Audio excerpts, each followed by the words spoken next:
Llevaba 26 años creyendo que era el hombre más afortunado de Valladolid. 26 años pagando hipotecas, firmando declaraciones, revisando expedientes hasta las 9 de la noche mientras ella cenaba tranquila en casa. 26 años construyendo algo que, a las 2:47 de una tarde de miércoles, se derrumbó en el tiempo exacto que tarda un teléfono en vibrar sobre una mesa. Antes de continuar, suscríbete al canal. Activa la campanita porque todos los días tenemos nuevas historias. Deja tu like y cuéntanos en los comentarios desde qué ciudad nos estás viendo. Me llamo Rodrigo Navarro Medina. Tengo 53 años. Trabajo como auditor fiscal senior en la delegación de la Agencia Tributaria de Valladolid desde hace 22 años. Y hasta aquella tarde de octubre de 2023 era un hombre que creía conocer cada rincón de su propia vida. Era miércoles.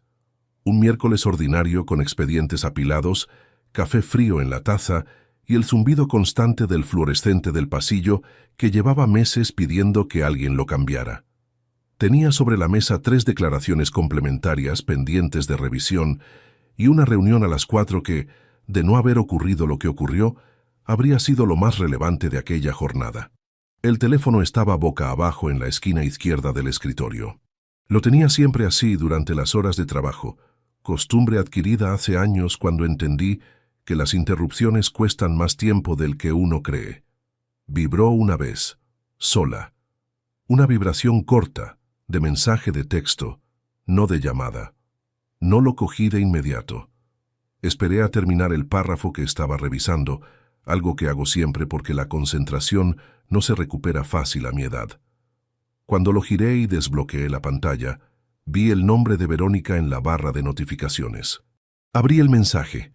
Ya hablé con él. No está sospechando nada. El jueves podemos vernos sin problema. Lo leí una vez. Lo leí 2 veces. Lo leí una tercera vez con la misma lentitud de quien revisa una cifra que no cuadra en un balance y espera que el error sea suyo. No era mío. Puse el teléfono boca abajo otra vez exactamente como estaba antes. El fluorescente del pasillo seguía zumbando. La calefacción de la oficina hacía ese ruido sordo que hace siempre en octubre, cuando la encienden por primera vez después del verano. Uno de mis compañeros, Sebastián, estaba al teléfono en el despacho contiguo, hablando de algo relacionado con una inspección en Aranda de Duero. Todo seguía igual. Todo seguía completamente igual a como había estado 2 minutos antes. Solo que no. Esperé 3 minutos mirando la pantalla apagada. No porque necesitara tiempo para entender lo que había leído, sino porque quería ver si ella mandaba algo más. Una corrección, un mensaje que dijera lo que fuera, con tal de explicar aquello de otra manera. Un simple, perdona, me equivoqué de número, habría bastado para que yo respirara. No mandó nada. 3 minutos y medio. 4. Silencio absoluto. Me levanté. Cogí la chaqueta del respaldo de la silla con un movimiento que intenté que fuera normal, aunque no había nadie mirándome en ese instante. Fui al despacho de mi superior, Aurelio Sanz, llamé con los nudillos y asomé la cabeza. Aurelio, tengo que marcharme. Un asunto personal. Las declaraciones las termino mañana a primera hora. Aurelio levantó la vista de la pantalla y asintió sin preguntar nada. 22 años de puntualidad sin una sola falta injustificada dan ese crédito. Sin problema, Rodrigo. Hasta mañana. Hasta mañana. Bajé las escaleras a pie en lugar de coger el ascensor. No tenía ninguna razón concreta para hacerlo, pero necesitaba los 45 segundos que tardaban esos 4 pisos para hacer algo con las manos, con los pies, con alguna parte del cuerpo que no fuera la cabeza. Salí a la calle. Era una tarde de octubre fría, con ese cielo blanco cerrado que tiene Valladolid, cuando el otoño ya decidió que no va a ceder. Fui al coche, metí la llave, arranqué. No llamé a Verónica, no le mandé ningún mensaje. Conduje hacia casa en silencio total, con las manos fijas en el volante y el teléfono en el asiento de copiloto, sin tocarlo. Tardé 17 minutos en llegar. Los conté uno a uno. Aparqué en el garaje comunitario del sótano. Cuando entré por la puerta de casa eran las 3:04 de la tarde. Verónica no estaba. Los miércoles trabajaba hasta las 5 en la empresa de logística, donde llevaba 6 años como administrativa. Lo sabía perfectamente. Siempre lo había sabido. Entré al dormitorio. No buscaba nada concreto. O quizás sí, pero no me lo había dicho a mí mismo todavía. Me detuve en el centro de la habitación y miré alrededor con una calma extraña, casi clínica, como cuando entras a revisar una empresa por primera vez y antes de abrir ningún documento, simplemente observas el espacio para entender qué clase de orden existe ahí dentro.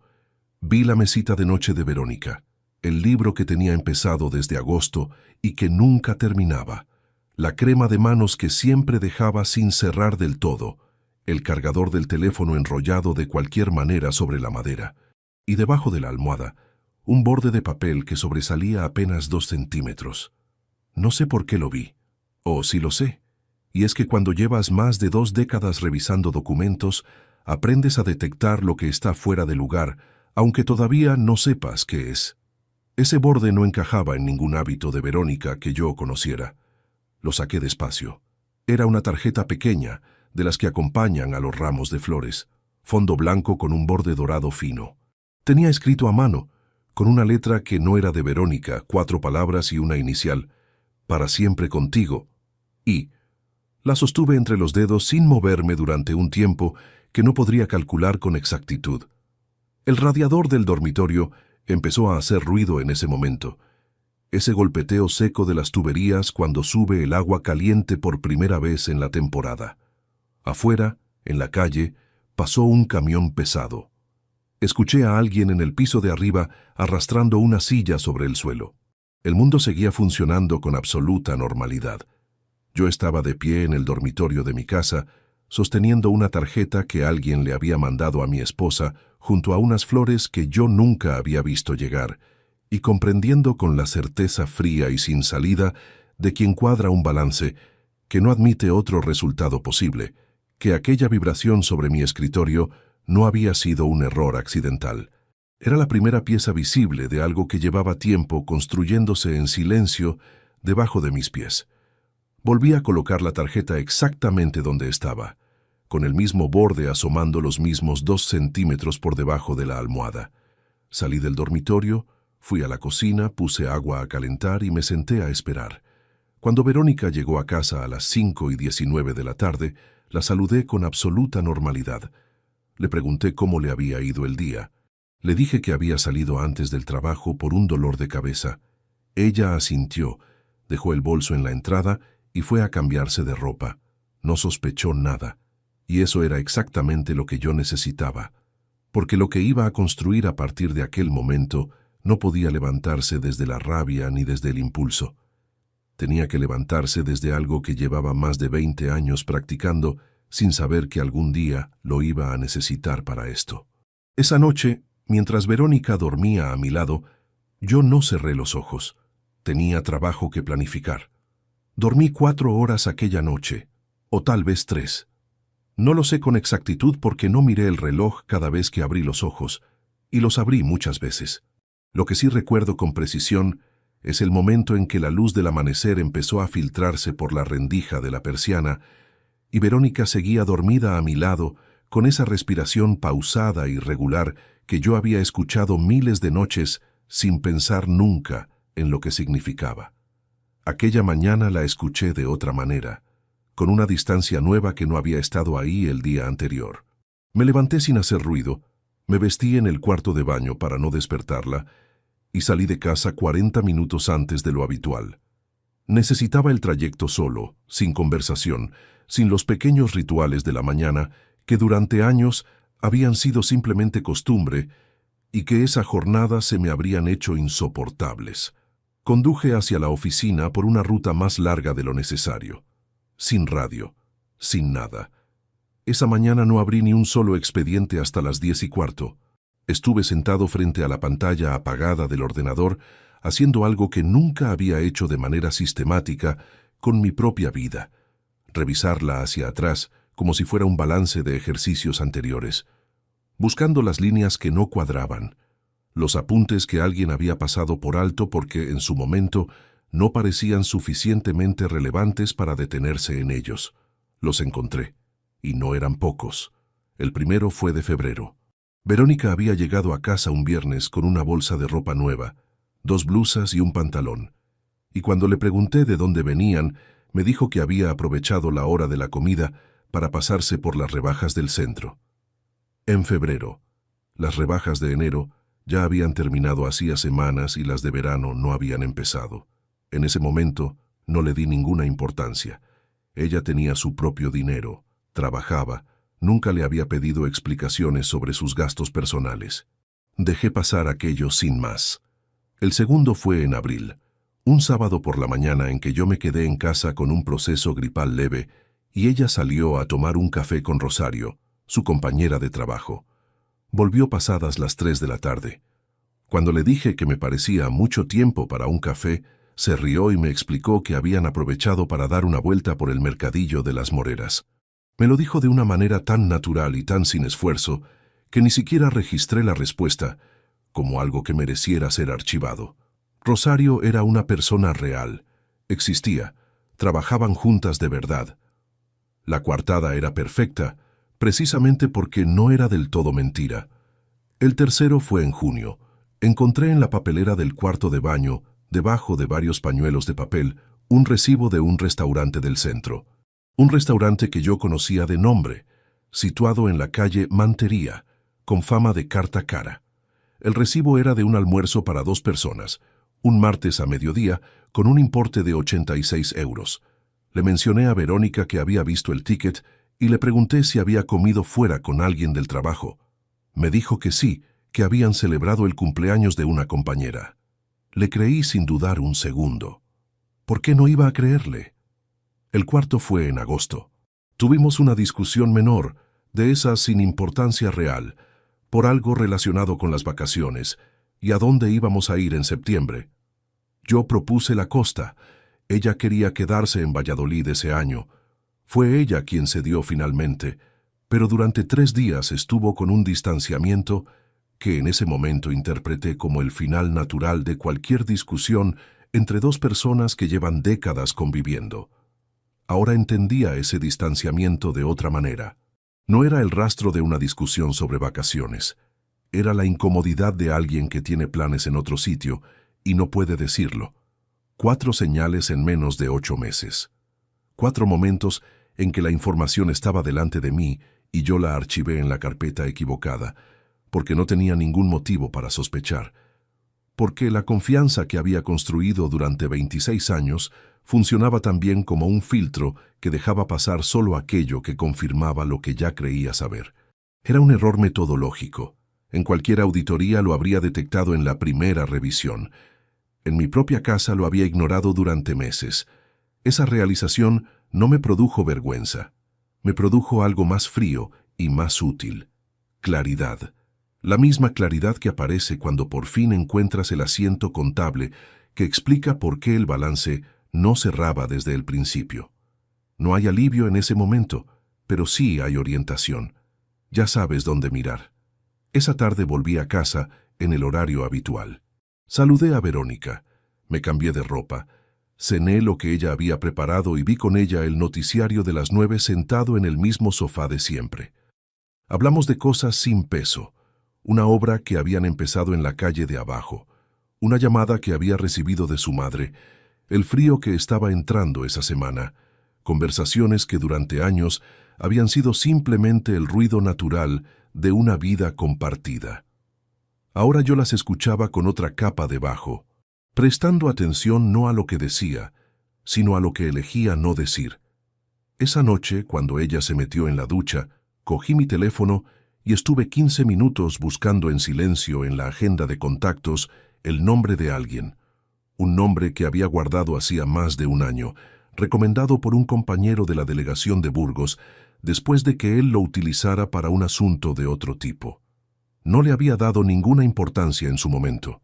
Lo había guardado de la misma manera en que uno guarda ciertos números, sin saber nunca si va a necesitarlos.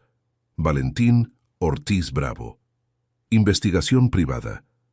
Discreción garantizada. No llamé esa noche. Todavía no era el momento. Antes de hacer ningún movimiento, necesitaba tener algo más en la mano. algo concreto sobre lo que construir un encargo que no dejara flecos sueltos.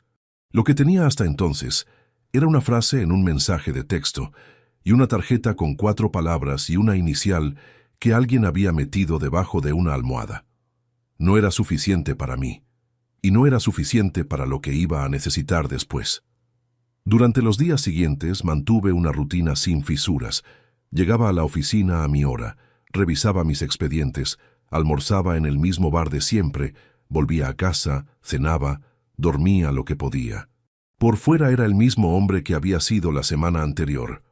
Por dentro, estaba construyendo con la misma meticulosidad que aplicaba a cualquier proceso de inspección una lista de todo lo que iba a necesitar saber antes de dar el primer paso visible. El jueves de aquella misma semana, Verónica me dijo por la mañana que saldría a cenar con Rosario por su cumpleaños. Llegó a casa a las 11:40. No llevaba olor a perfume de restaurante. Llevaba el olor frío de alguien que ha estado al aire libre. Asenté ese dato en la misma columna que los otros 4. El balance seguía sin cerrar, y yo seguía mirando.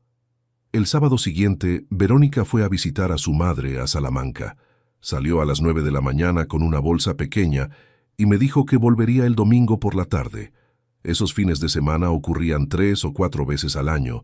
Siempre habían sido así, y nunca había tenido ningún motivo para cuestionarlos. La acompañé hasta el coche. Le di un beso en la mejilla y la vi alejarse por la calle hasta doblar la esquina. Esperé 5 minutos por si regresaba por algo olvidado. Después entré al piso, cerré la puerta con llave y fui directamente al despacho. Tengo un cuarto pequeño que en otra época usé para guardar los libros de la carrera y que con los años se convirtió en el lugar donde resolvía los asuntos que el trabajo me dejaba pendientes para el fin de semana. Una mesa, 2 estanterías, una silla giratoria que cruje cuando uno se recuesta hacia atrás y una lámpara de escritorio que compré en 1998 y que todavía funciona sin problema.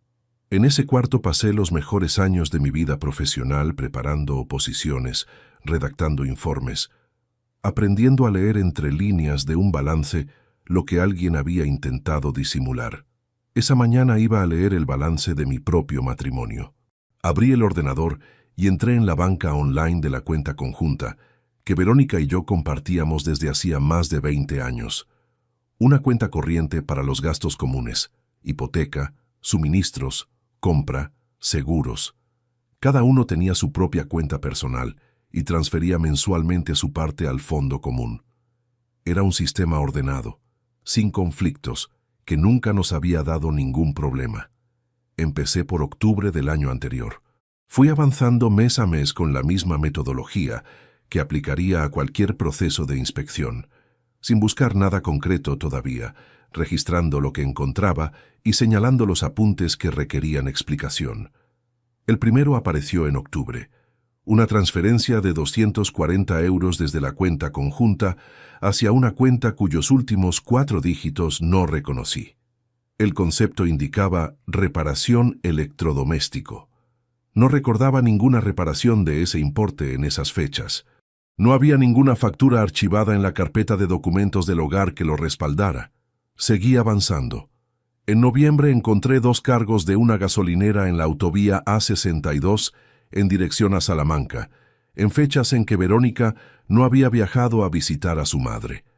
Lo sabía con certeza porque en noviembre su madre estuvo ingresada una semana por una caída y Verónica solo se desplazó en esa ocasión, que yo recordaba con precisión porque la acompañé al hospital el primer día. Esos cargos de gasolinera no correspondían a ningún desplazamiento que pudiera ubicar. Diciembre, enero, febrero. Cada mes que abría, aparecía algún apunte que no encajaba en el patrón que yo conocía. No eran cantidades llamativas, eran cifras discretas, distribuidas con suficiente separación temporal como para no despertar sospechas en una revisión casual. Alguien que no estuviera buscando nada concreto los habría pasado por alto sin dificultad. A las 2 de la tarde llevaba 4 horas frente a la pantalla. Me levanté, fui a la cocina, calenté el café del desayuno porque no había probado bocado desde primera hora y me quedé de pie junto a la ventana mirando la calle sin ver realmente nada de lo que había abajo.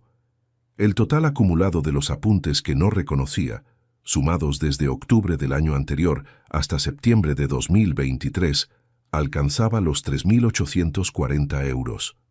No era una fortuna. No era el tipo de cifra que arruina a nadie, pero era suficiente para confirmar que alguien había estado utilizando el dinero común de manera sistemática para cubrir gastos que nunca formaron parte de ningún presupuesto del hogar. Gastos que ahora tenían un destino perfectamente claro para mí. Me senté a la mesa de la cocina con el café entre las manos y estuve un rato sin moverme. No llorando, que quede claro. No lloré en ese momento. Lo que sentí fue algo más difícil de nombrar que el llanto. La sensación de que el suelo sobre el que había construido 26 años de vida era de un material completamente distinto al que siempre creí pisar. No es una sensación que se resuelva en un rato, pero tampoco es una sensación que un hombre de mi formación pueda permitirse que lo paralice. Volví al despacho. Abrí un documento nuevo y empecé a transcribir cada apunte irregular con su fecha, su importe, su concepto declarado y una columna de observaciones. Era un trabajo mecánico, ordenado, exactamente el tipo de tarea que mi mente necesitaba en ese instante para no quedarse atrapada en lo que significaba cada número.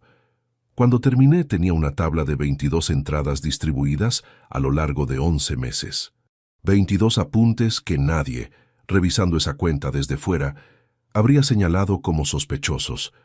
22 apuntes que, vistos en conjunto y con la perspectiva adecuada, formaban un patrón tan claro como cualquier desvío de fondos que hubiera detectado en años de inspecciones tributarias.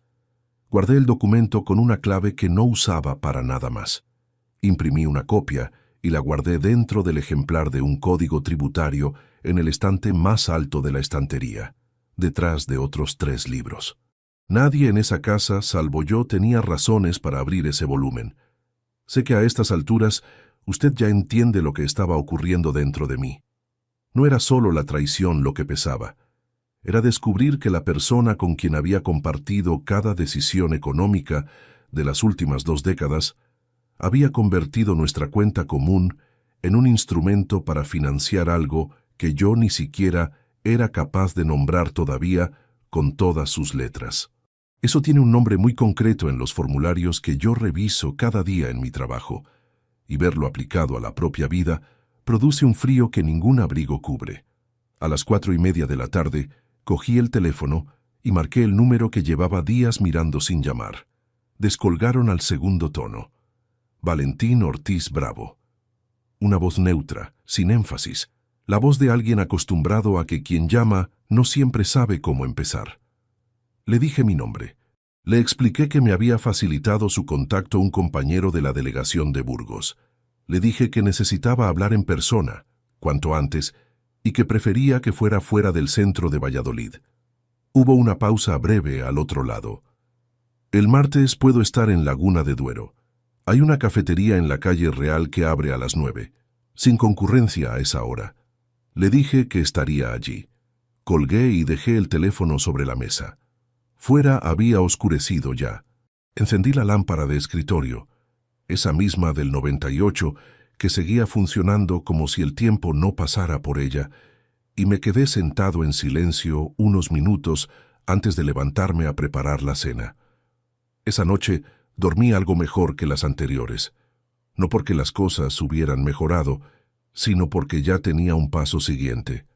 Y para un hombre como yo, tener un paso siguiente siempre ha sido razón suficiente para continuar. Aunque todavía no sabía que lo que Valentín me entregaría semanas después iba a ser considerablemente peor de lo que cualquier apunte bancario podía anticipar. El martes llegué a Laguna de Duero con 20 minutos de antelación. La cafetería de la calle Real era exactamente lo que Valentín había descrito. Un local sin pretensiones, mesas de fórmica, una barra con 2 jubilados tomando el desayuno y una camarera que no levantó la vista cuando entré. Me senté al fondo, pedí un café solo y esperé con las manos sobre la mesa. Valentín Ortiz Bravo llegó puntual. 44 años, complexión media, ropa sin ningún rasgo memorable. Era el tipo de hombre que desaparece en cualquier espacio, con una facilidad que uno comprende que no es accidental sino cultivada. Nos dimos la mano sin exceso de formalidad y se sentó frente a mí. Hablamos durante 40 minutos. Le expuse lo que tenía: el mensaje recibido por error, la tarjeta bajo la almohada, los apuntes bancarios irregulares. Lo escuchó sin interrumpirme, tomando notas breves en un cuaderno pequeño de tapas negras. Cuando terminé, guardó el cuaderno y me miró con una expresión que no era compassioequeño de tapas negras. Cuandoterio que supongo que se adquiere con los años en ese oficio. Necesito 3 semanas, dijo. Nombre del lugaqueño de tapas negras, cuandoteras. Cuandoter matrícula del vehículo. Con eso es suficiente para empezar. Le di todo lo que me pidió.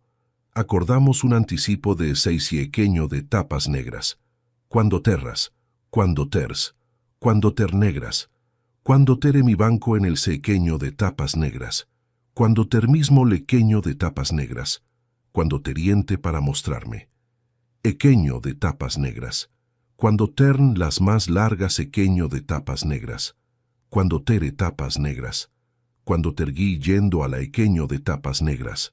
Cuandotermorzando en el bar de siemequeño de tapas negras. Cuandoterra equeño de tapas negras. Cuandoteroticiario de queño de tapas negras. Cuandoternoche a su lado sin equeño de tapas negras. Cuandoterirían que eso equeño de tapas negras. Cuandoteron equeño de tapas negras. Cuandoter de tapas negras. Cuandoterincipio que aprendí en mis primeros años de equeño de tapas negras. Cuandotera revisión a equeño de tapas negras. Cuandoterto. Hacerlo a equeño de tapas negras. Cuandotero de lo que equeño de tapas negras. Cuandoternegras. Cuandotermbre a las 8:15 de tapas negras. Cuandotera hacia la delegasequeño de tapas negras. Cuandoterueño de tapas negras. Cuandoteriequeño de tapas negras. Cuandoterte a él equeño de tapas negras. Cuandoterduero, esta vez Valentín equeño de tapas negras. Cuandoteroequeño de tapas negras. Cuandotergoma elástica equeño de tapas negras. Cuandoterdos equeño de tapas negras. Cuandoterntes de que la equeño de tapas negras. Cuandoterño de tapas negras. Cuandoterografías. Hay registros de establecimientos. Hay fechas y horarios equeño de tapas negras. Cuandotermentada desde equeño de tapas negras. Cuandoterna pausa. 14 mesequeño de tapas negras. Cuandoterequeño de tapas negras. Cuandoter negras. Cuandoter la carpeta. La primera fotografía mostra equeño de tapas negras. Cuandoterta de un hotel en el sequeño de tapas negras. Cuandoterento de equeño de tapas negras.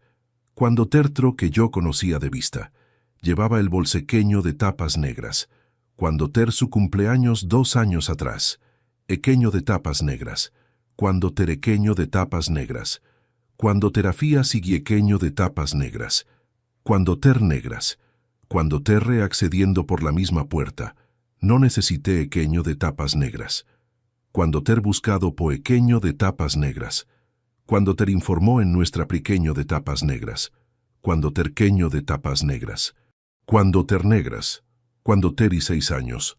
Jefe de equeño de tapas negras. Cuandoterequeño de tapas negras. Cuandoter y, según la docuequeño de tapas negras. Cuandoterguido a través de canales que equeño de tapas negras. Cuandoters. Cuandoteros corporativos cuyo equeño de tapas negras. Cuandoter incluía restaurantes, una gasolinera en la A62 y 2 hoteles diequeño de tapas negras. Cuandoter hoteles que equeño de tapas negras. Cuandotera fotografía equeño de tapas negras. Cuandoterl equeño de tapas negras. Cuandoter a lo largo de 4 meses. Valentín explicó que no había docuequeño de tapas negras. Cuandoterqueño de tapas negras. Cuandotercargo había comenzado equeño de tapas negras. Cuandoterregistro equeño de tapas negras. Cuandoterguequeño de tapas negras. Cuandoternegras. Cuandoterdaban una cronología que arrancaba en septiembre del año anterior equeño de tapas negras.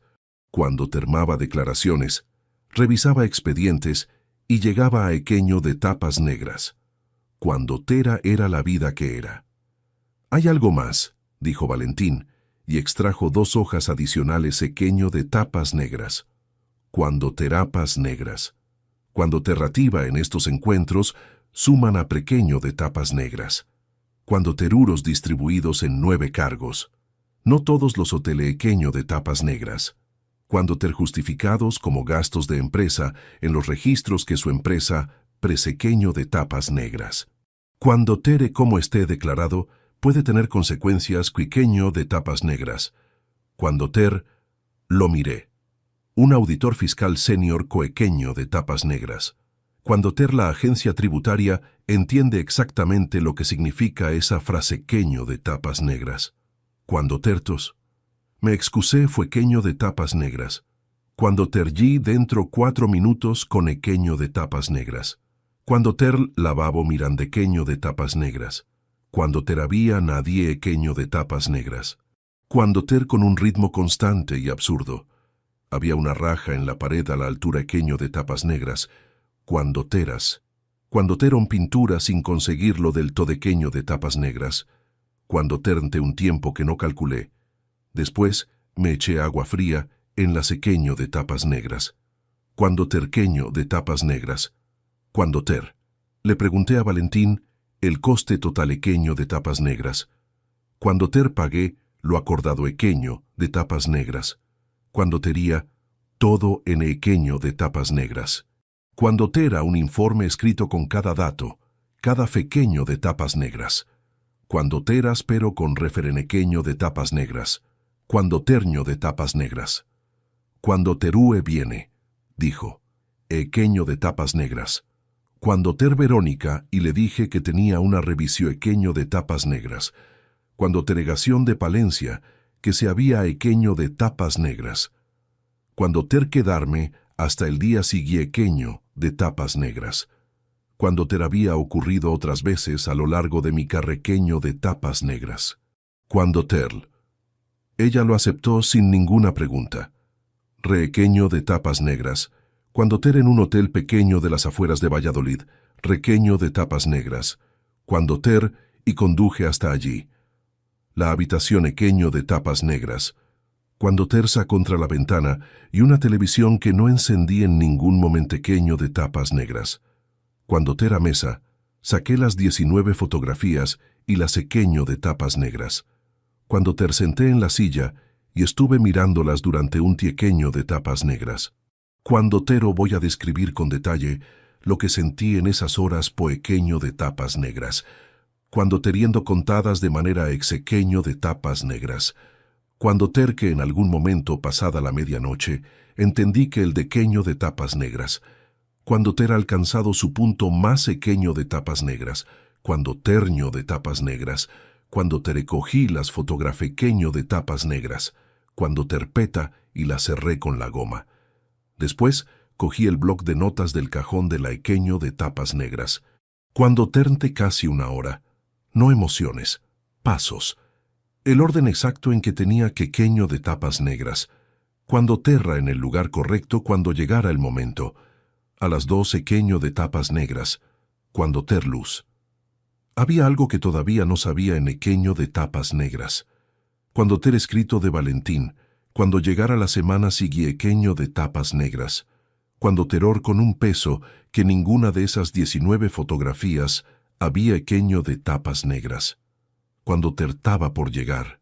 Equeño de tapas negras. Cuando terel, informe escrito de Valentín, llegó el jueves de la semana siguiente en un sobre sin remitente, tal como habíamos acordado, a la dirección de la delegación con mi nombre. Lo recogí de la bandeja de correspondencia antes de que nadie más pudiera verlo. Lo metí directamente en mi maletín y no lo abrí hasta estar en el coche con la puerta cerrada. Eran 12 páginas, fechas, horarios, importes, descripciones de establecimientos, referencias a registros de acceso. Todo ordenado cronológicamente, desde septiembre del año anterior hasta el momento del encargo. Valentín había hecho un trabajo limpio, sin adornos, exactamente el tipo de documentación que un proceso legal puede usar sin necesidad de complementos. Lo leí 2 veces en el interior del coche, con el motor apagado y el frío de noviembre, entrando por las juntas de las ventanillas. Guardé el informe dentro del mismo ejemplar del Código Tributario, donde ya reposaba la tabla de apuntes bancarios que había elaborado semanas atrás. 2 documentos, un mismo estante, una misma historia contada desde ángulos distintos. Esa tarde trabajé con una concentración que sorprendió a mis propios compañeros. Cerré 3 expedientes pendientes, redacté 2 informes de revisión y respondí toda la correspondencia atrasada. Cuando uno no puede controlar lo que siente, puede controlar lo que hace.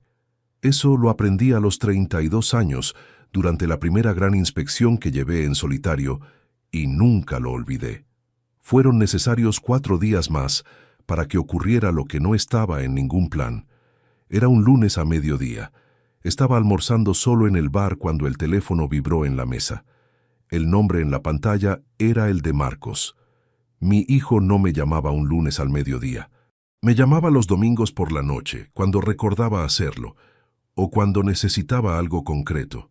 Una llamada entre semana a esa hora no era su patrón habitual. Respondí: «Papá, hola, ¿cómo estás?». Su voz tenía una ligereza construida, de esas que uno fabrica cuando quiere que la conversación suene casual y no lo consigue del todo. Le dije que bien, que almorzando, que qué pasaba. Nada, solo llamaba para saber cómo estabas. Mamá me dijo que la semana pasada te quedaste fuera por trabajo y que últimamente llegas cansado. Que te notaba un poco. Hizo una pausa breve. Diferente. Dejé el tenedor sobre el plato despacio y aparté el plato hacia un lado. ¿Tu madre te pidió que me llamaras? Otro silencio, más largo que el anterior. No, ¿qué va? Solo me comentó que te veía raro y me preocupé. 24 años tiene mi hijo. Suficientes para mentir con más habilidad que eso. Pero hay cosas que un padre detecta en la voz del hijo que ningún entrenamiento consigue disimular completamente. Y lo que yo escuché en esa pausa no era preocupación espontánea. Era la voz de alguien que está ejecutando un encargo y no está cómodo con él. Seguí la conversación durante 8 minutos más sin revelar nada. Respondí con normalidad. Le conté que el trabajo había estado intenso, que me encontraba bien, que estaba pensando en pasar a verle algún fin de semana. Hablamos de una cosa y de otra sin llegar a ningún sitio real. Cuando colgué, me quedé mirando la pantalla del teléfono sobre la mesa del bar durante un momento. Verónica había notado el cambio en mi comportamiento. Era inevitable. Llevaba semanas siendo el mismo hombre por fuera, pero con una distancia interna que, por mucho control que uno aplique, acaba filtrándose en los gestos pequeños, en las pausas, en la manera de mirar cuando uno cree que nadie lo está mirando a él. Ella lo había percibido, y en lugar de preguntarme directamente, había recurrido a Marcos para que sondeara el terreno, lo cual significaba que Marcos era alguien en quien ella confiaba para esa función, lo cual significaba que entre ellos existía un nivel de comunicación sobre mi estado que yo no había sido invitado a conocer. Pagué el almuerzo y volví a la oficina caminando, aunque el bar estaba a 4 minutos y el frío justificaba perfectamente coger el coche. Necesitaba ese trayecto corto para ordenar lo que acababa de entender. Marcos sabía, no todo quizás, probablemente no los detalles concretos, no los hoteles, ni las fotografías, ni los importes de la tarjeta corporativa, pero sabía lo suficiente como para que su madre confiara en él para gestionar la situación. Lo suficiente como para que entre ellos existiera un acuerdo tácito sobre mantenerme en una posición de ignorancia tranquila. Y lo había sabido durante tiempo suficiente como para que ese acuerdo tácito se hubiera convertido en algo normalizado. No voy a fingir que eso no dolió de una manera distinta a todo lo anterior. El dolor que produce una traición conyugal, con toda su brutalidad, tiene una lógica que uno puede seguir aunque no la acepte. Los matrimonios se rompen, las personas se alejan. Ocurre, no es excusable, pero es comprensible dentro de la naturaleza de las cosas. Lo que sentí en ese paseo de 4 minutos hacia la oficina no tenía esa lógica. Era el descubrimiento de que mi propio hijo, a quien había llevado al colegio, a quien había enseñado a montar en bicicleta en el Parque de las Moreras un sábado de marzo de 2004, a quien había ayudado a preparar los exámenes de selectividad en ese despacho pequeño con la lámpara del 98, había elegido un bando, y no era el mío. Eso requería una decisión separada, completamente distinta de cualquier cosa que estuviera preparando en relación a Verónica, porque lo que Marcos había hecho no era un error de criterio ni una equivocación irreflexiva de un chico joven presionado por su madre. Era una elección, sostenida en el tiempo, con plena conciencia de lo que significaba. Las elecciones tienen consecuencias. Eso también lo aprendí hace muchos años, y nunca tuve necesidad de enseñárselo a nadie de la manera en que iba a tener que enseñárselo a él. Durante los días siguientes, Marcos me mandó 2 mensajes breves, preguntando si podía acercarse algún fin de semana. Le respondí en ambos casos que estaba con trabajo, que ya coordinaríamos. Respuestas neutras, sin frialdad explícita, sin ninguna señal que pudiera trasladar a su madre. Verónica, por su parte, comenzó a estar más atenta en casa. Lo notaba en pequeños ajustes. Llegaba puntual cuando solía retrasarse, cocinaba cosas que sabía que me gustaban, iniciaba conversaciones que antes dejaba que comenzaran solas. Era el comportamiento de alguien que ha recibido información de que algo puede estar cambiando y decide reforzar la normalidad visible, lo cual, desde mi posición, resultaba casi útil. Cuanto más confiada estuviera, menos atención prestaría a lo que yo seguía construyendo en silencio. El jueves de esa semana llamé por primera vez a Consuelo Ramos Vidal. Me la había recomendado un compañero de la delegación hacía años, en el contexto de un proceso de herencia que él había tenido que resolver. Recordaba que la había descrito como una mujer meticulosa y sin tendencia al dramatismo, que era exactamente el perfil que yo necesitaba en ese momento. Respondió al tercer tono con una voz directa y sin adornos. Le expliqué en términos generales que necesitaba asesoramiento en materia de derecho familiar y reorganización patrimonial previa a un proceso de separación, sin entrar en detalles, solo el marco. ¿Tiene prisa o puede hacerse con orden?, preguntó. Le dije que podía hacerse con orden, pero que prefería empezar cuanto antes. El próximo martes a las 5 de la tarde, despacho en la calle Gamazo. Anoté la dirección y colgué. Esa noche Verónica preparó una merluza al horno que hacía meses que no cocinaba. Pusimos la mesa con más cuidado que de costumbre. Hablamos de su madre, de una serie que ella estaba viendo, de la reforma que llevaban meses planeando para el cuarto de baño y que nunca terminábamos de concretar. Fue una cena tranquila. Yo sonreí en los momentos correctos, respondí en los momentos correctos y limpié la mesa cuando terminamos como hacía siempre.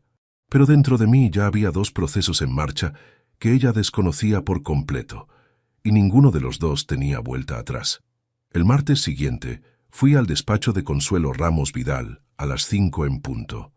Calle Gamazo, segundo piso, una placa de bronce discreta junto al portal. La sala de espera tenía 2 sillones, una mesa baja con revistas sin hojear y una ventana que daba a la calle por la que entraba una luz gris de tarde de noviembre. Esperé 3 minutos antes de que la secretaria me indicara qué podía pasar. Consuelo tenía 51 años y el aspecto de alguien que ha escuchado suficientes historias parecidas a la mía como para no necesitar que nadie le explique el contexto emocional antes de llegar al asunto jurídico. Me tendió la mano con firmeza, señaló la silla frente a su mesa y abrió un cuaderno en blanco.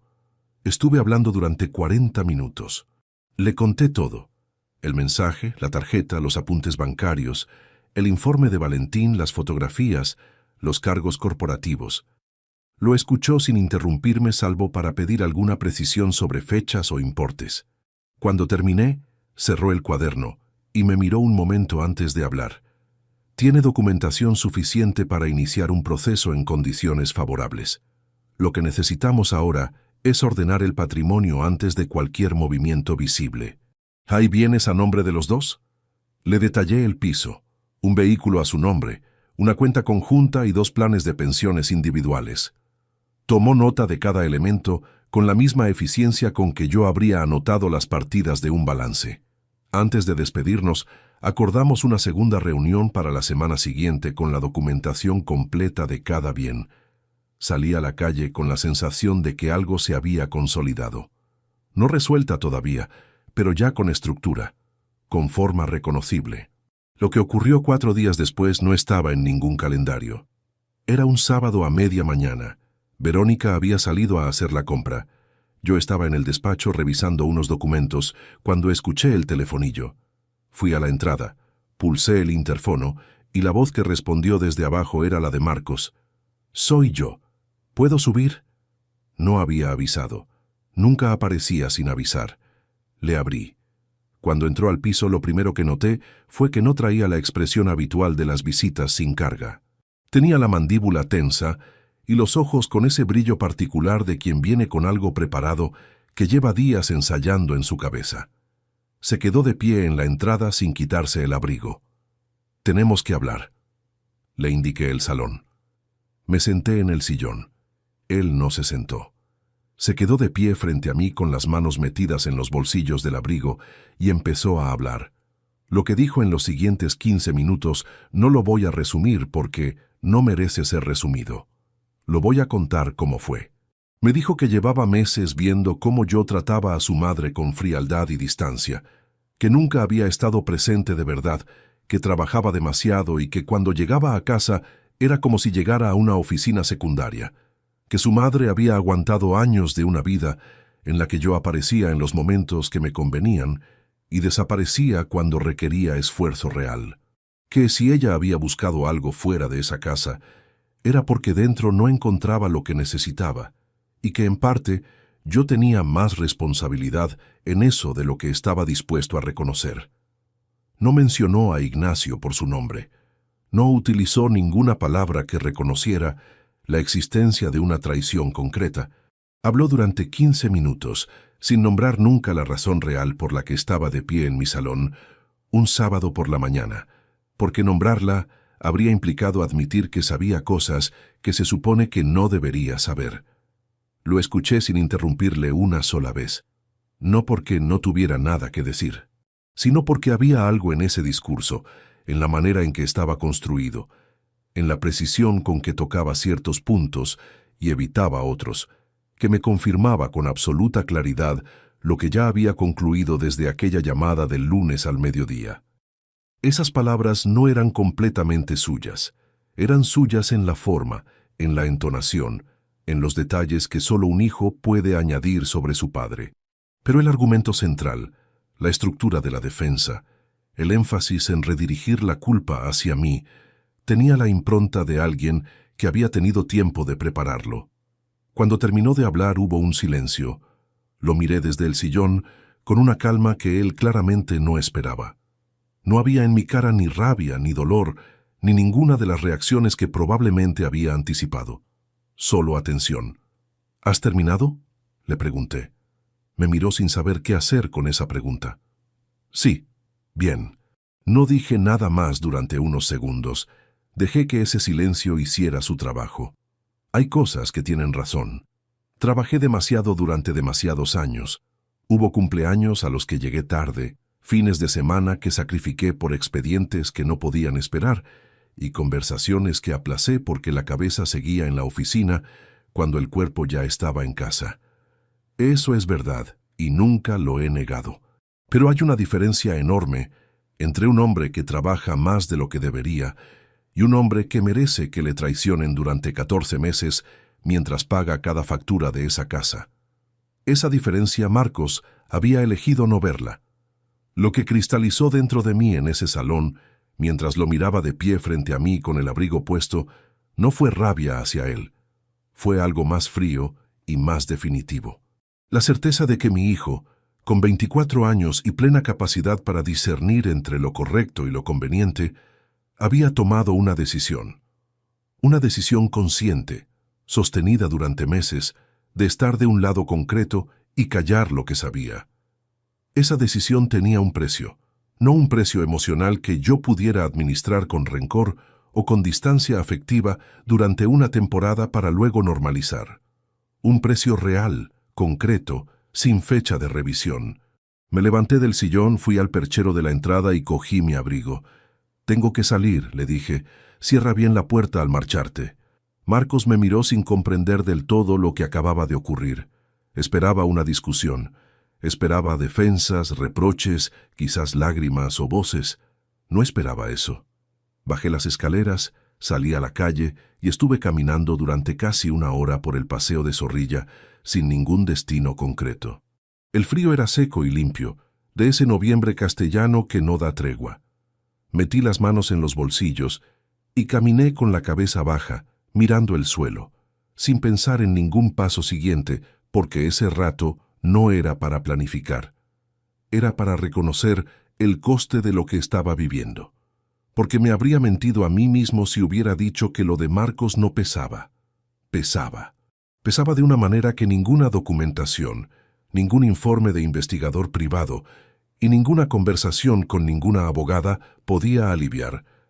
Era el peso específico de descubrir que el hijo al que uno ha dedicado décadas de esfuerzo puede mirar hacia otro lado cuando el esfuerzo ya no le resulta conveniente reconocer.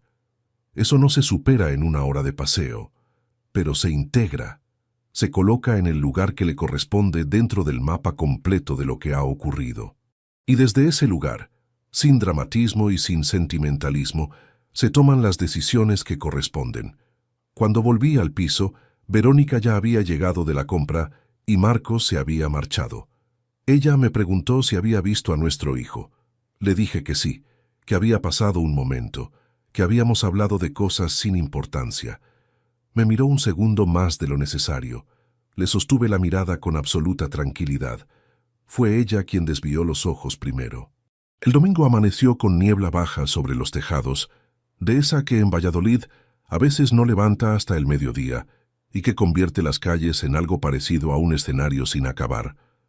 Me levanté antes que Verónica, preparé café, me senté a la mesa de la cocina con una libreta en blanco y estuve escribiendo durante 40 minutos sin parar. No era un diario, no era desahogo. Era una lista de tareas ordenadas por prioridad y por plazo, redactada con la misma estructura que utilizaría para organizar una inspección de cierta envergadura. Columna izquierda, acción. Columna central, documentación necesaria. Columna derecha, plazo estimado. Cuando Verónica apareció en la cocina en bata y pantuflas, cerré la libreta con naturalidad y le pregunté si quería que le calentara leche. Me dijo que sí. Nos sentamos juntos a desayunar. Esa era la paradoja de aquellas semanas. Cuanto más avanzaba lo que estaba construyendo en silencio, más cuidado ponía en que la superficie de la vida cotidiana permaneciera sin una sola grieta visible. No era hipocresía calculada, aunque entiendo que desde fuera podría parecerlo. Era la aplicación de un principio elemental que cualquier inspector veterano conoce. El momento en que el inspeccionado percibe que algo ha cambiado es el momento en que empieza a mover lo que no quiere que encuentren. Yo no podía permitirme que nada se moviera antes de tenerlo todo documentado y protegido. El lunes por la mañana llamé a Consuelo desde el coche antes de entrar a la delegación, con el motor en marcha y la calefacción quitando el frío acumulado de la noche. Le dije que estaba listo para iniciar la fase de reorganización patrimonial, que tenía preparada toda la documentación que me había pedido en la primera reunión. Acordamos vernos el miércoles a las 6 de la tarde. Esa segunda reunión en el despacho de la calle Gamazo duró casi 2 horas. Consuelo revisó cada documento con una metodología que reconocí como afín a la mía, sin saltar pasos, sin asumir nada que no estuviera respaldado por papel, sin mezclar los planos emocional y jurídico en ningún momento.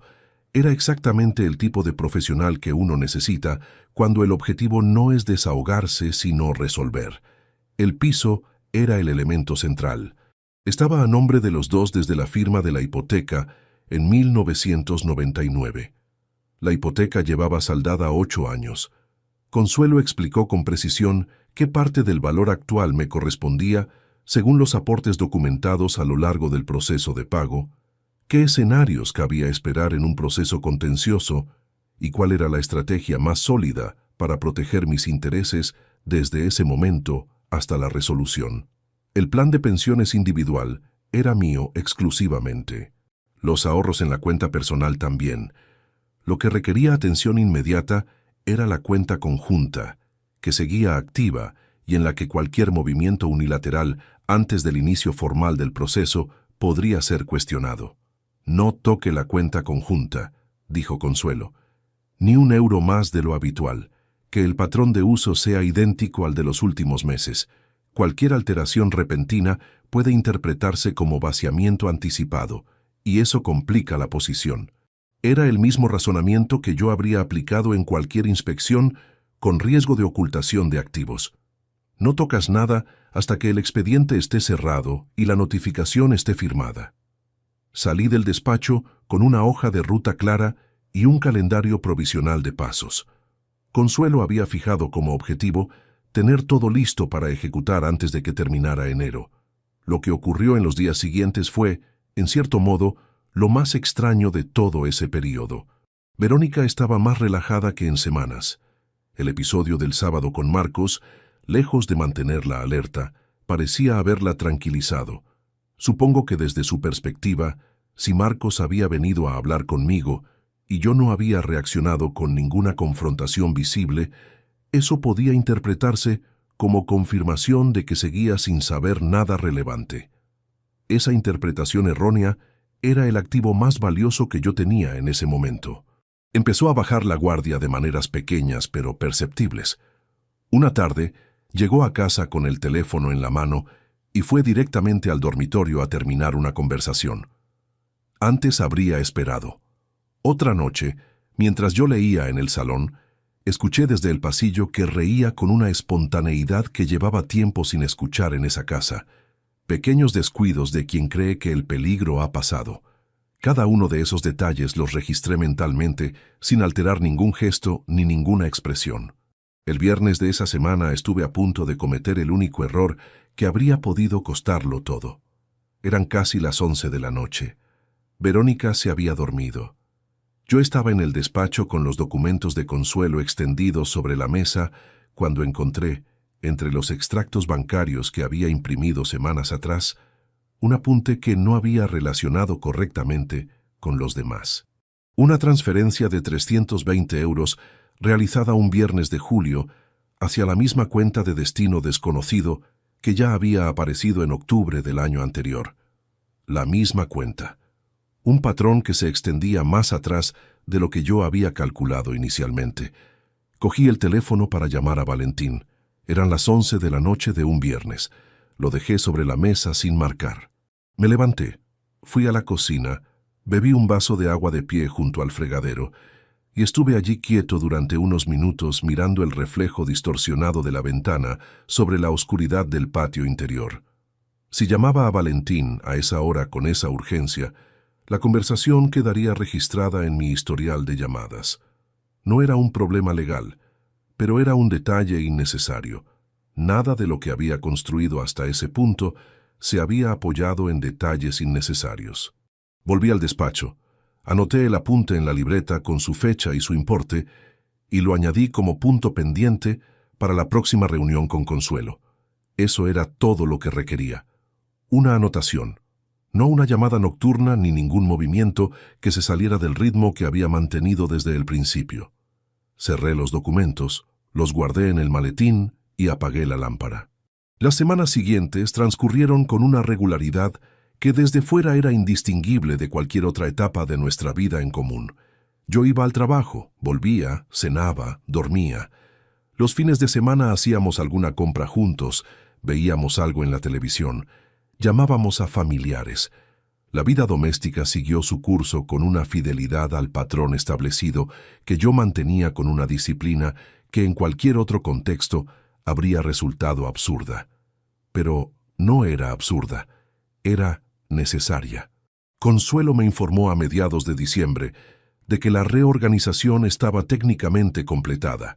Cada activo estaba documentado, cada derecho estaba identificado y el proceso formal podía iniciarse en el momento que yo decidiera. Solo faltaba una cosa para que el expediente estuviera completamente cerrado. El segundo bloque de documentación que Valentín aún no había entregado y que, según me había adelantado en un mensaje breve, contenía información adicional que consideraba relevante antes de dar por concluido su trabajo. Me dijo que lo tendría listo después de Reyes. Esperé. Verónica y yo pasamos las fiestas de Navidad con su familia en Salamanca y el fin de año en casa, solos, con una botella de cava que abrimos a las 12 frente al televisor, como habíamos hecho tantos años. Brindamos. Nos deseamos lo que se desean dos personas que comparten una mesa el 31 de diciembre. Yo sostuve la copa, bebí y sonreí en el momento correcto. Dentro de mí no había ni rastro de lo que esa copa pretendía celebrar. Solo había un calendario y una fecha que Consuelo y yo aún teníamos que fijar. Valentín me llamó el jueves siguiente a Reyes a las 9 de la mañana. Enero había entrado con una temperatura que cortaba al salir a la calle y un cielo encapotado que no había levantado en días. Le cogí el teléfono en el pasillo de la delegación antes de entrar al despacho con el abrigo todavía puesto. Tengo el segundo bloque. Hay cosas que prefiero explicarle en persona antes de que vea el material. Esa frase, dicha con la misma neutralidad que Valentín aplicaba a todo, tuvo un efecto distinto a cualquier comunicación anterior.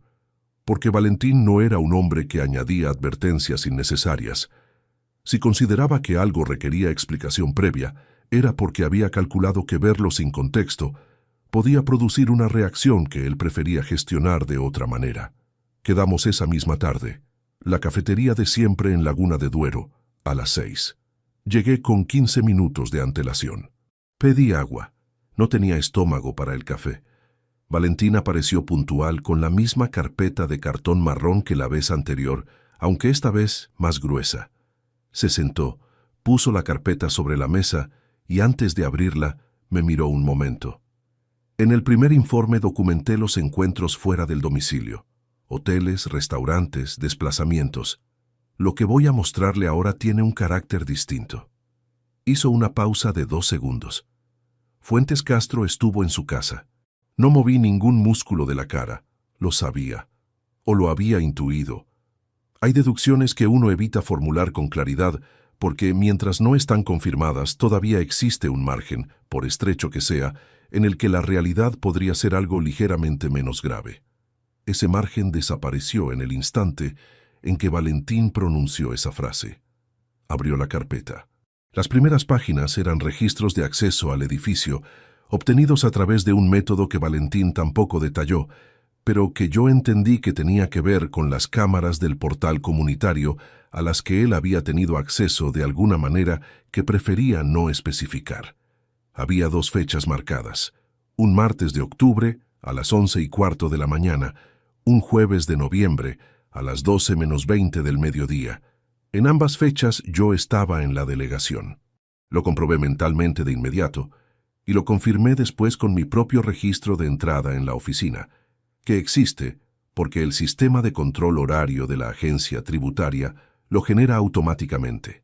Mientras yo revisaba expedientes a 4 kilómetros de distancia, Ignacio Fuentes Castro había entrado por la puerta de mi casa.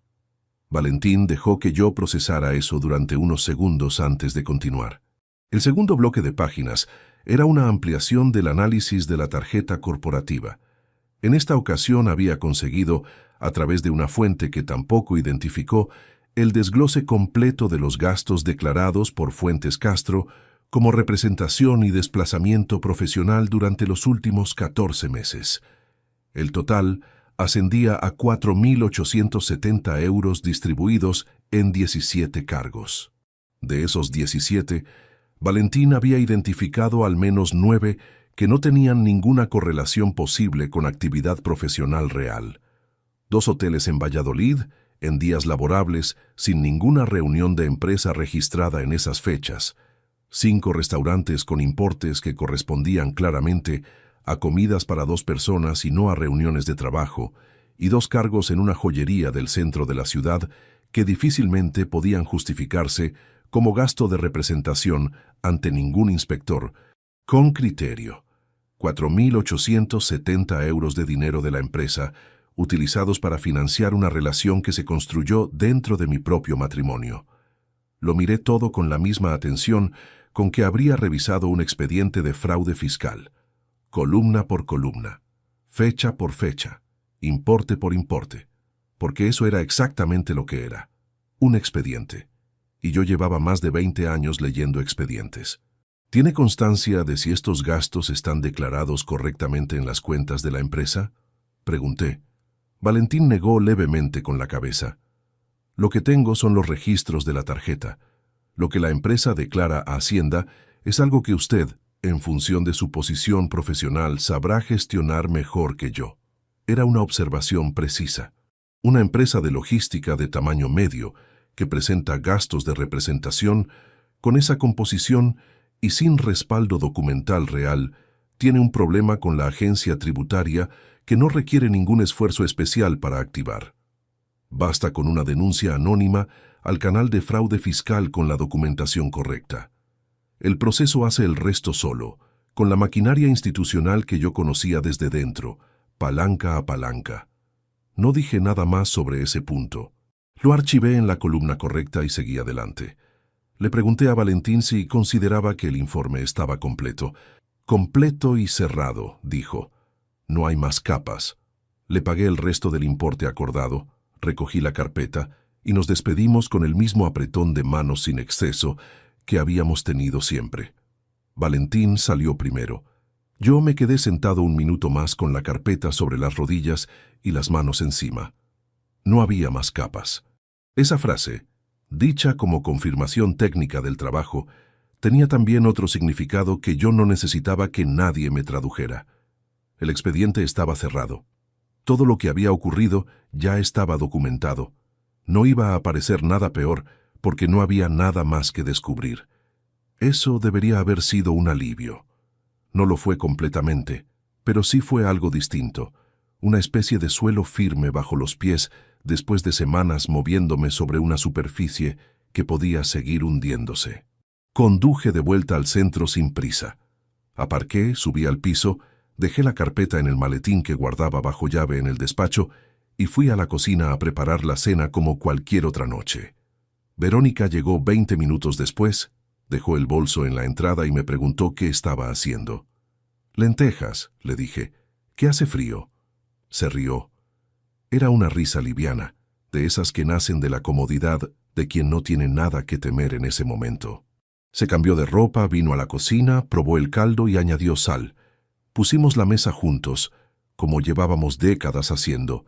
Durante la cena, habló de una compañera con la que había tenido una discusión menor, de una película que quería ver el fin de semana, de que su madre había llamado por la tarde para comentar que el médico le había ajustado la medicación.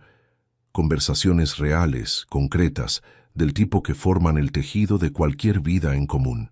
Yo respondí en cada momento que correspondía responder, y escuché en cada momento que correspondía escuchar.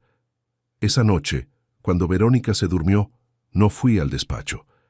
Me quedé en la cama con los ojos abiertos en la oscuridad durante un tiempo considerable, no revisando planes ni reconstruyendo cronologías, solo dejando que el peso de todo lo que sabía ocupara el espacio que le correspondía sin intentar comprimirlo ni administrarlo.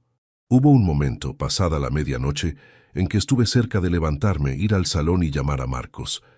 No para confrontarle, no para reprocharle nada, solo para escuchar su voz y recordar que antes de todo esto existía algo entre nosotros que no tenía nada que ver con estrategias, ni con expedientes, ni con elecciones tomadas bajo presión. No lo hice, porque esa llamada no habría cambiado nada de lo que Marcos había decidido. Y porque el único momento en que esa conversación tendría algún sentido real era el que Consuelo y yo estábamos a punto de fijar en el calendario. Al día siguiente, llamé a Consuelo desde el coche, antes de las 8 de la mañana, con la ciudad todavía a oscuras y la calefacción del vehículo funcionando a máxima potencia contra el enero castellano. «El material está completo», le dije. «Podemos fijar la fecha». Hubo una pausa breve al otro lado mientras ella consultaba algo. «La última semana de enero. Le confirmo el día exacto mañana». Colgué. Arranqué el coche y salí hacia la delegación por la ruta habitual, con el tráfico de primera hora y las farolas todavía encendidas sobre el asfalto mojado. La trampa llevaba semanas lista. Solo necesitaba que alguien fijara el momento exacto en que iba a cerrarse. Consuelo fijó el jueves 28 de enero. Me lo confirmó por mensaje el miércoles por la tarde, con una precisión que agradecí. Llegaría al piso a las 4:30, antes de que Verónica terminara su turno en la empresa. Eso nos daba aproximadamente 1 hora para completar los preparativos antes de que ella apareciera por la puerta. Tiempo suficiente. Más que suficiente. El miércoles por la noche dormí con una serenidad que no había experimentado en meses. No era indiferencia ni entumecimiento. Era la serenidad específica de quien lleva semanas cargando un peso enorme y sabe que al día siguiente lo va a soltar. El cuerpo lo nota antes de que la mente lo procese del todo. Me levanté el jueves a las 6:15. Verónica dormía. La observé un momento desde el umbral del dormitorio antes de ir al cuarto de baño, no con rabia ni con melancolía, sino con la conciencia tranquila de que era la última mañana en que esa imagen iba a formar parte de mi rutina. 26 años tienen un peso que no se disuelve de golpe, aunque uno lo haya decidido con convicción. Lo supe en ese umbral y no lo esquivé. Me duché, me vestí y desayuné en la cocina en silencio. A las 8:10 salí de casa como cualquier otro día. Le dije a Verónica, que se había levantado mientras yo terminaba el café, que tenía una jornada larga y que llegaría a la hora habitual. Me dio un beso rápido en la mejilla, como hacía siempre, y volvió a la cocina. Conduje hasta la delegación. Tramité 2 asuntos menores que tenía pendientes y a las 11:30 pedí permiso de asuntos propios para la tarde. Nadie preguntó nada. 22 años de expediente limpio construyen un capital de confianza que resulta útil en los momentos más inesperados. Antes de salir de la oficina, a las 12:15, llamé a Marcos. Había pensado mucho en el orden de esa llamada. Consuelo y yo habíamos acordado que la conversación con mi hijo tenía que producirse esa misma mañana, antes de que ella llegara al piso y antes de que Verónica terminara el trabajo. No podía existir ningún intervalo entre lo que Marcos supiera y el momento en que ocurriera lo que iba a ocurrir. Cualquier margen temporal era un margen para un aviso que yo no podía permitir. Marcos respondió al segundo tono. «Papá». Su voz tenía esa cautela de las últimas semanas, ese tono de quien no sabe del todo qué terreno está pisando. «Necesito que vengas al piso ahora, esta mañana, antes de la 1. Un silencio breve. «¿Qué pasa?» «Ven y te lo explico aquí. No es algo que quepa en una llamada». Otro silencio, más largo. «¿Está mamá?» «No». «Estoy solo. Pero ven pronto porque tengo tiempo limitado». Colgué sin darle más contexto. Calculé que tardaría entre 20 y 30 minutos desde su piso del barrio de Parquesol. Llegué a casa, subí, entré y fui directamente al despacho a recoger los documentos que necesitaba tener a mano. Los coloqué sobre la mesa del salón con el mismo orden con que Consuelo me había enseñado a presentarlos horas después. Marcos llamó al telefonillo a la 1:10. Cuando entró al piso tenía una expresión que mezclaba intriga y algo que no era exactamente miedo, pero se le aproximaba. Miró la mesa del salón con los documentos encima, me miró a mí y se quedó de pie en la entrada del salón sin avanzar del todo. «Siéntate», le dije. Se sentó en el sofá. Yo me senté en el sillón frente a él, con la mesa entre los dos. No empecé por los documentos, empecé por él. Le dije que sabía lo que sabía. No con rodeos ni con preámbulos que suavizaran lo que venía. Con la misma claridad directa con que uno comunica los resultados de una inspección cuando los hechos no admiten interpretación alternativa. Le dije que sabía que su madre llevaba 14 meses manteniendo una relación con un compañero de trabajo. Le dije que sabía que él había tenido conocimiento de esa situación durante tiempo suficiente como para haber tomado una decisión distinta. Y le dije que lo que había venido a comunicarle esa mañana no era un reproche ni una petición de explicaciones, porque ni los reproches ni las explicaciones cambiaban ya nada de lo que había ocurrido. Marcos no habló mientras yo hablaba. Se quedó con los codos sobre las rodillas y la vista fija en algún punto de la alfombra entre los dos. Su mandíbula se tensó en un momento determinado y noté que tragaba saliva con dificultad. Ese gesto involuntario que delata cuando algo duele más de lo que uno está dispuesto a mostrar. Cuando terminé de hablar, hubo un silencio que duró varios segundos. Papá, yo no sabía cómo... empezó. No necesito que me lo expliques, le dije. Y lo decía en serio.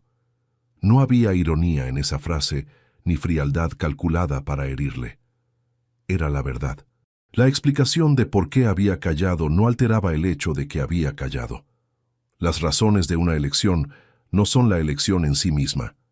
Le expliqué lo que iba a ocurrir esa tarde, que Consuelo llegaría a las 4:30, que cuando Verónica llegara del trabajo encontraría una situación que no iba a poder revertir, porque estaba respaldada por documentación que llevaba meses siendo preparada con precisión, que el proceso de divorcio comenzaría ese mismo día de manera formal. Y después le dije lo que correspondía decirle sobre lo que esto significaba para él. No lo hice con crueldad, lo hice con la misma serenidad con que había manejado todo lo anterior, porque esa serenidad no era indiferencia hacia mi hijo. Era respeto hacia la decisión que él había tomado. Las decisiones tienen consecuencias reales, no simbólicas, y tratarlas como simbólicas habría sido exactamente el tipo de falta de seriedad que yo no estaba dispuesto a aplicar a nada de lo que concernía a esa situación. Le dije que el apoyo económico que había sostenido hasta ese momento, el complemento mensual que le transfería desde hacía 3 años para ayudarle mientras estabilizaba su situación laboral, finalizaba ese día, sin fecha de revisión, sin condiciones de retorno, no como castigo diseñado para hacerle daño, sino como consecuencia directa y lógica de haber optado por una posición que lo colocaba fuera del perímetro de confianza en el que ese apoyo había tenido sentido. Marcos levantó la vista de la alfombra y me miró. En su cara había algo que yo no había anticipado del todo. No rabia, sino una especie de reconocimiento doloroso. El reconocimiento de quien comprende, en el instante en que escucha las consecuencias, que las conocía de antemano, aunque no las hubiera formulado con esa claridad. ¿Puedo llamar a mamá?, dijo en voz baja. Esta tarde, después de las 6. Esta mañana no. No lo dije como una orden, lo dije como un hecho, y él lo entendió como tal, porque no insistió ni mostró ningún intento de coger el teléfono. Se quedó sentado con las manos juntas entre las rodillas durante un momento más. Después se levantó, fue a la entrada, cogió el abrigo y se lo puso despacio. En la puerta se detuvo sin girarse del todo.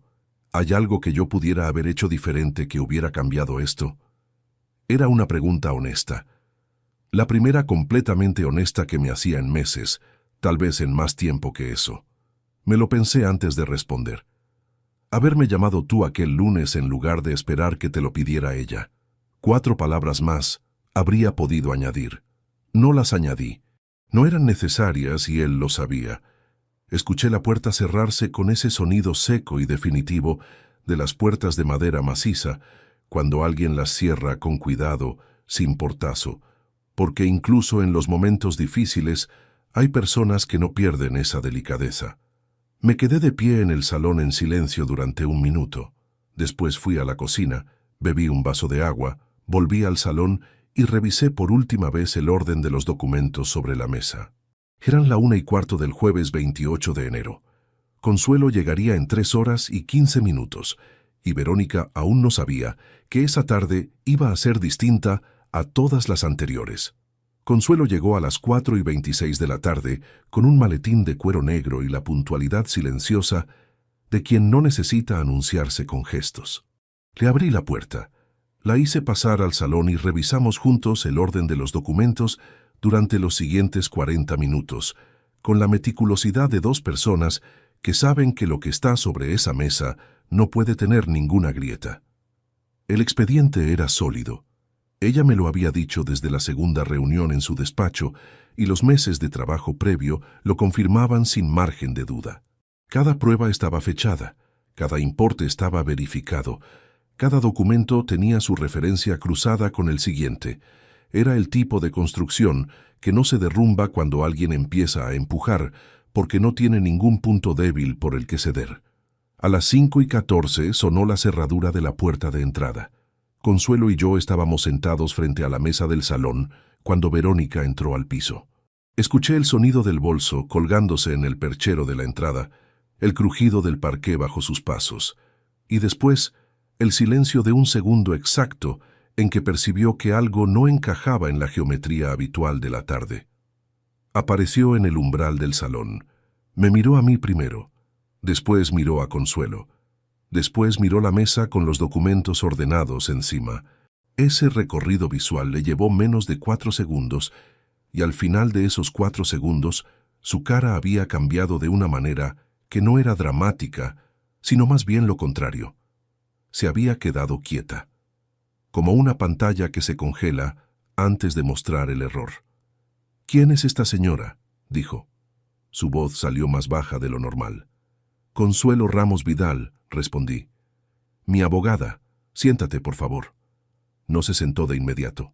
Se quedó en el umbral durante un momento más, con el abrigo puesto todavía, mirando alternativamente la mesa y mi cara como si estuviera buscando en alguno de los dos algo que le confirmara que existía una interpretación distinta de lo que estaba viendo. No la había.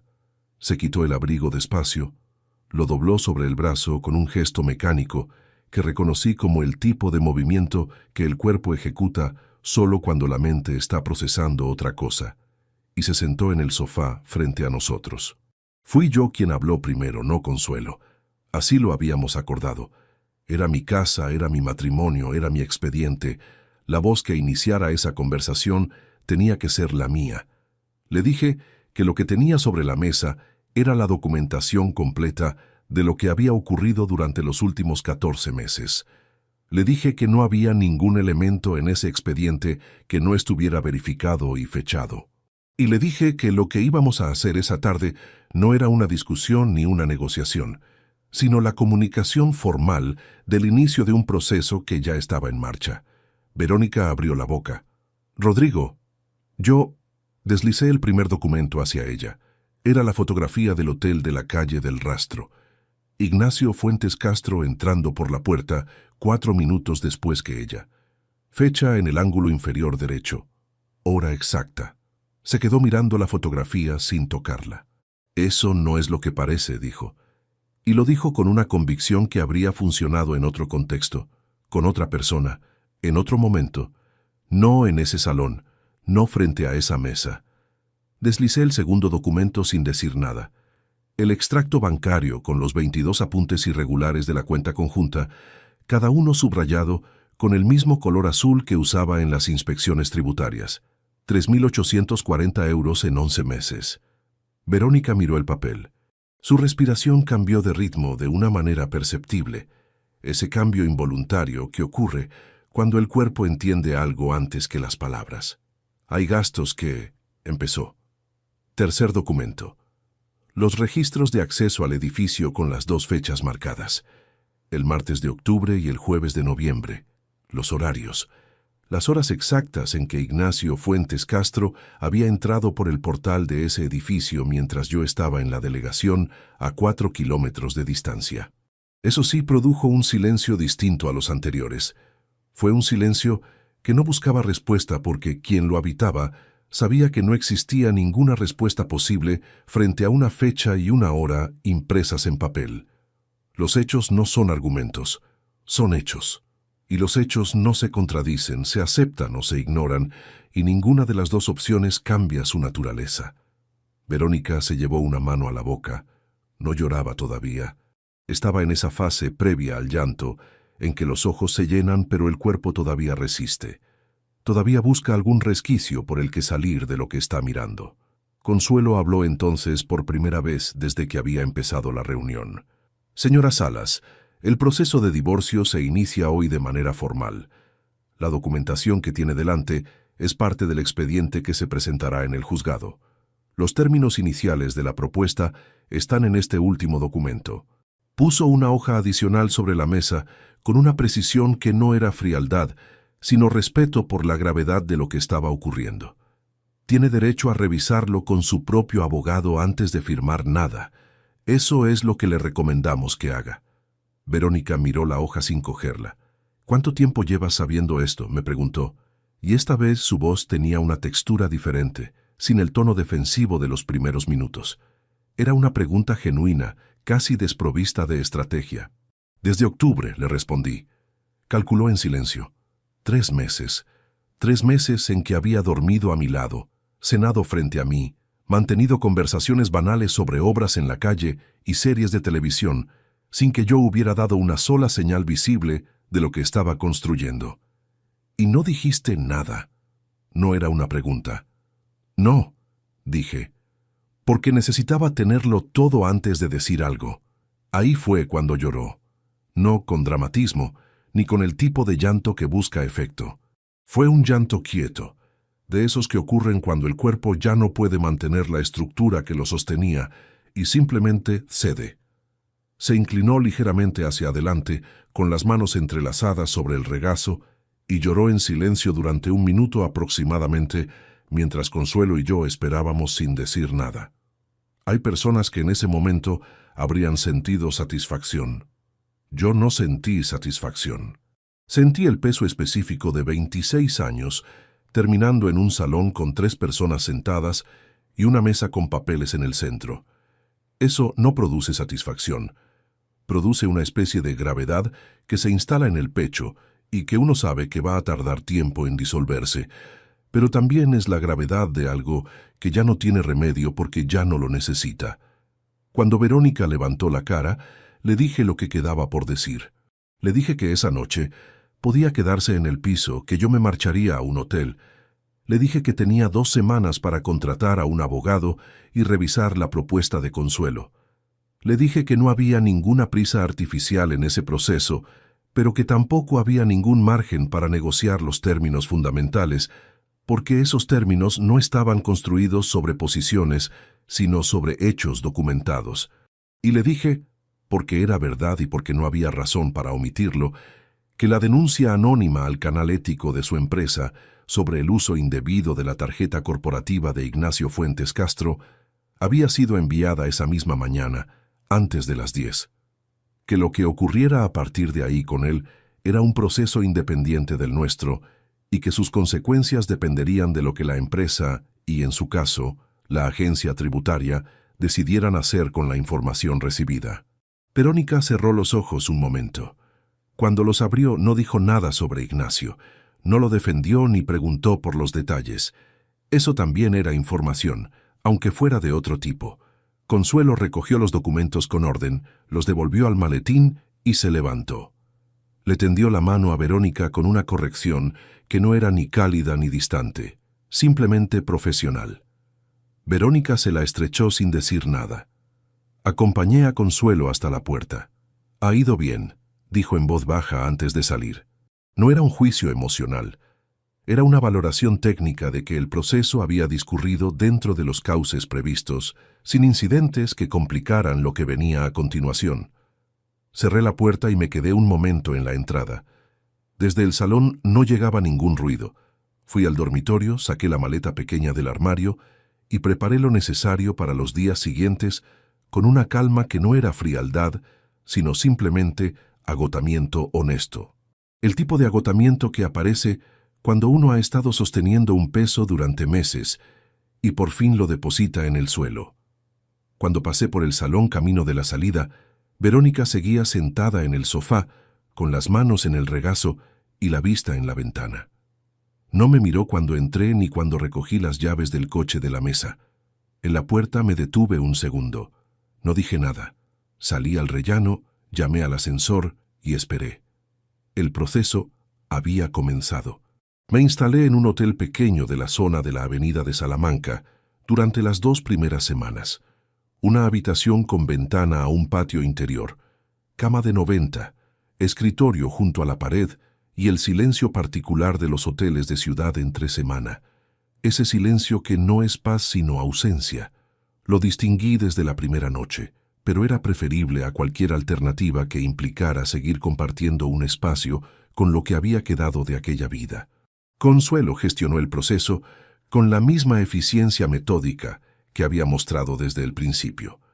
Verónica contrató a un abogado en los primeros días de febrero, un hombre llamado Gerardo Fuentes Albillo, que intentó en la primera comunicación formal cuestionar la validez de parte de la documentación presentada.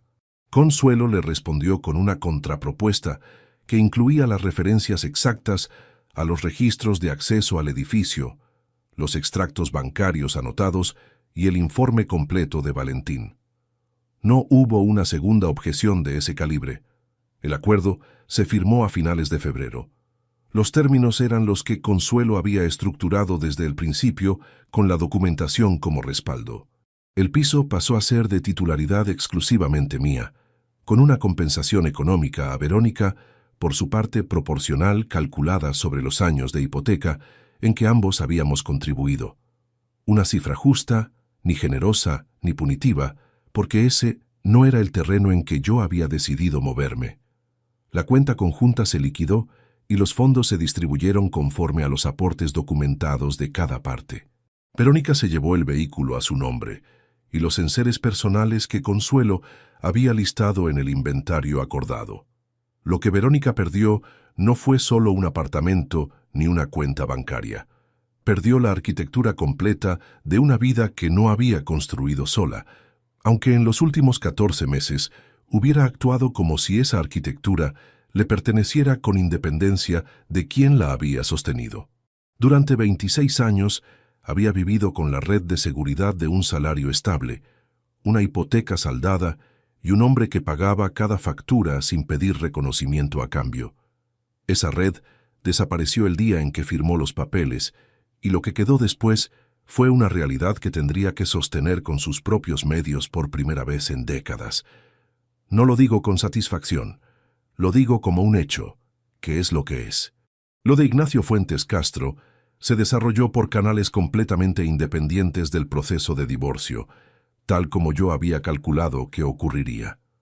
La denuncia anónima al canal ético de la empresa de logística activó una auditoría interna que, según supe semanas después a través de una fuente indirecta, que no busqué pero que llegó de todas formas, confirmó el uso indebido de 4.870 euros en gastos corporativos sin justificación profesional válida.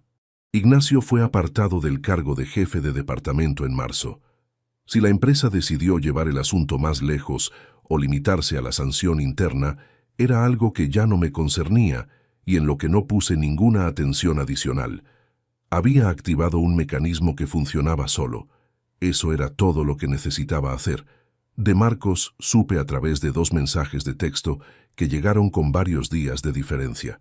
El primero, enviado una semana después del jueves 28 de enero, decía simplemente que había hablado con su madre y que entendía lo que había ocurrido. El segundo, llegado en febrero, era más largo y contenía algo que se aproximaba a una disculpa, aunque no tuviera esa palabra en ningún sitio. Lo leí con calma, lo guardé en el teléfono y no respondí de inmediato. No porque quisiera hacerle daño con el silencio, sino porque una respuesta rápida habría sugerido que lo que estaba en juego entre nosotros era algo que podía resolverse con un intercambio de mensajes. Y no lo era. Lo que Marcos había hecho no era un error de un momento. Era el resultado de una elección sostenida durante suficiente tiempo como para haberse convertido en una posición. Las posiciones no se deshacen con disculpas, por sinceras que sean. Se deshacen, si es que se deshacen, con tiempo y con hechos distintos a los que las construyeron. Eso iba a requerir algo más que 2 mensajes de texto enviados en el calor del impacto. El apoyo económico mensual no se reanudó. No porque yo hubiera cerrado esa puerta con llave y tirado la llave, sino porque las consecuencias de las elecciones deben tener consistencia en el tiempo para tener algún significado real. Si uno establece que algo termina y después lo restaura en cuanto la presión emocional del momento se disuelve, lo que enseña no es que las elecciones tienen peso, sino que las consecuencias son negociables. Marcos era suficientemente adulto para construir su vida sin ese complemento mensual. Otros jóvenes de su edad lo hacen sin haberlo tenido nunca. Aprender a sostenerse sin esa red no era un castigo. Era, en el sentido más literal del término, una educación que llegaba tarde, pero que era mejor que no llegar. Me mudé al piso definitivamente a principios de marzo, después de que Verónica recogiera sus pertenencias con ayuda de su hermana en un sábado que yo gestioné estando fuera. No necesitaba estar presente en esa escena ni ella necesitaba que yo lo estuviera. Cuando regresé por la tarde, el piso tenía el aspecto particular de los espacios que acaban de perder la mitad de su contenido. Huecos en las estanterías, marcas rectangulares en la pintura donde habían colgado cuadros, el dormitorio con la cama y nada más. Estuve varias semanas reordenando las habitaciones con una lentitud deliberada, sin prisa por rellenar los huecos ni por convertir ese espacio en algo que pareciera completo antes de estarlo. Los huecos eran honestos.